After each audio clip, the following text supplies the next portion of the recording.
It's that it's molded itself around pre-existing cultural trends towards hyperfragility, self-obsession, a culture of narcissism, a culture of brittleness. And that, I think, has exacerbated the problems in society by allowing kids to engage with that stuff all day long. And what is the root of all that thinking and behavior? What is the root of all the fragility? What's the root of all the victim mentality? Where does it begin? I think it's down to a culture of narcissism. Christopher Lasch wrote about this in 1979, so that's a long time ago. So, and I think when you say the word narcissism, people think it just means self-love, right, self-involvement, and people will talk about the problem of kids taking selfies all day long and putting them online. There's more to narcissism than self-love. In fact, narcissism is usually triggered by self-doubt. And I think one of the problems with the culture of narcissism is people's expectation that the world should always reflect their image back to them. Yeah. So they cannot accept the idea that the world is a tough place. It's a difficult place. People aren't going to buy into your gender identity. People aren't going to accept that you're a wonderful person. You have to prove yourself. You have to use your mettle and your strength and your will and your perseverance to demonstrate what your virtues are and to prove yourself in your community and in your society.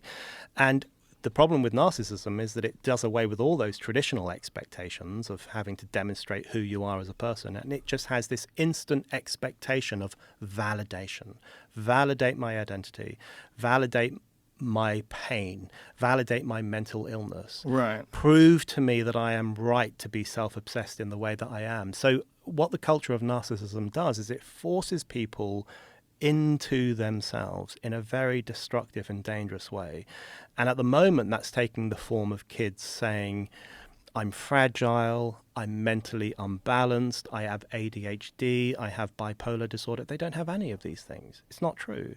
ADHD is, to a large extent, a myth. It's been massively overdiagnosed. Bipolar disorder is being massively overdiagnosed. I think what's happened is that people covet these identities, these mental health identities, as a way of explaining everything that's wrong in their lives. There was a really interesting interview with a mental health expert on the BBC a few years ago, and she said that people come to her surgery and say, please diagnose me with bipolar disorder. I'm convinced I've got it. People covet these kind of diagnoses as a way of explaining every difficulty that they encounter. Right. And it's incredibly destructive because it pathologizes what is probably just a failure on their part to make their life a success. So in order to explain their failure to make their life a success, they say, well, I must be mentally ill. I must have this. I must have that. It's and you get experts to affirm that. And you get experts to affirm it, just as you get experts to affirm someone's gender identity, just as you get experts to prescribe puberty-blocking drugs. But then bipolar is real for some people.